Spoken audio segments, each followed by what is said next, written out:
বড় খবর, big breaking news. এই মুহূর্তে পাওয়া সবচেয়ে বড় খবর, এবার গ্রেপ্তার হবেন হিরণ।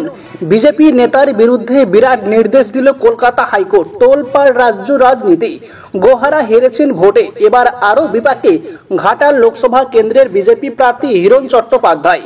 ভোট চলাকালীন হিরণের বিরুদ্ধে যে এফআইআর দায়ের করা হয়েছিল তার ভিত্তিতে তদন্ত চালাচ্ছে পুলিশ। তবে এখনই বিজেপি বিধায়ককে গ্রেপ্তার করা যাবে না, সোমবার নির্দেশ দিল কলকাতা হাইকোর্ট। এদিন বিচারপতি অমৃতা সিনহার এজলাসে এফআইআর সংক্রান্ত শুনানি চলছিল। সেই মামলাতে এই নির্দেশ দেন বিচারপতি। প্রসঙ্গত, গত 18 মে ঘাটালের বিজেপি প্রার্থী হিরণ সহ 3 জনের বিরুদ্ধে এফআইআর দায়ের হয়। অভিযোগ ওঠে, ঘাটালে তৃণমূল প্রার্থী দেবের একটি ভুয়ো অডিও তৈরি করে সমাজ মাধ্যমে ছড়িয়ে দেওয়া হয়েছে। বিরুদ্ধে ঘাটাল থানায় এফআইআর দায়ের করেন ঘাটাল তৃণমূলের ব্লক প্রেসিডেন্ট দিলীপ মাঝি।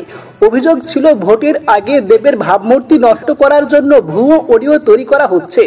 ওই অডিওর স্পর্শকাতর বিষয় ছিল বলেও অভিযোগ ওঠে। দেবের কণ্ঠস্বর বিকৃত করা হয়েছে। পাশাপাশি আরও অভিযোগ ছিল, ওই ভাইরাল অডিওতে দেবের বিরুদ্ধে সন্ত্রাসবাদী, খুনি, রক্তমাখা হাত, আতঙ্কবাদীর মতো শব্দ ব্যবহার করা হয়েছে বলেও অভিযোগ দায়ের করেন দিলীপ মাঝি।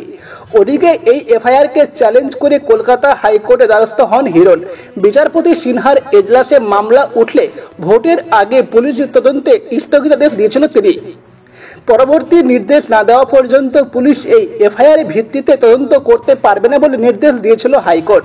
বর্তমানে ভোট মিটে গিয়েছে। সোমবার সেই মামলার উপর স্থগিতাদেশ তুলে নিল আদালত।